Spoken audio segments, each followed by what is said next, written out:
अशोक चव्हाण यांनी आज आपल्या आमदारकीचा राजीनामा दिला आहे। त्यांनी राजीनामा दिल्यानंतर आज एक मोठा भूकंप या मराठवाड्यात झालेला आहे आणि महाराष्ट्रातही झालेला आहे। याच विषयी बोलण्यासाठी आपल्यासोबत नांदेड उत्तरचे आमदार बालाजी कल्याणकर आहेत।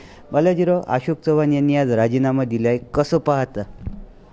आज असं कोणालाच वाटलं नाही, अचानक मोठा भूकंप झालेला आहे महाराष्ट्रामध्ये।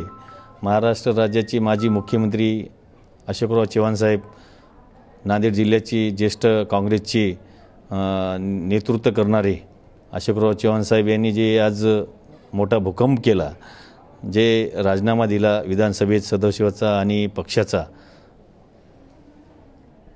बरं, आता अशोक चव्हाण 2 दिवसांनी भूमिका स्पष्ट करणार आहेत, काय वाटते ते कुठल्या पक्षात जाऊ शकतील? आता त्याचे विचार ठीक आहे, पक्षाचा आम्हाला वाटते आमच्या पक्षात यावं आणि घटक पक्षात बी गेले तर त्यांचं स्वागतच आहे। बरं, अशोक चव्हाण आता तुम्ही नांदेड उत्तरमध्ये येता, बरेचसे लोक तिथून नाही अशोक चव्हाण यांच्यासोबत येणार आहे।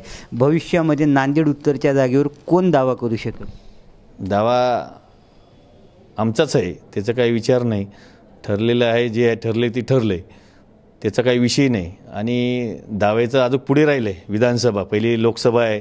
आपल्याला भविष्यामध्ये पंतप्रधान नरेंद्रभाई मोदी साहेबाला करायचं आहे आणि होणारच ते पक्कं, काही विचार नाही। आणि 100% BJPची महायुतीची सीट आहे आपल्याला।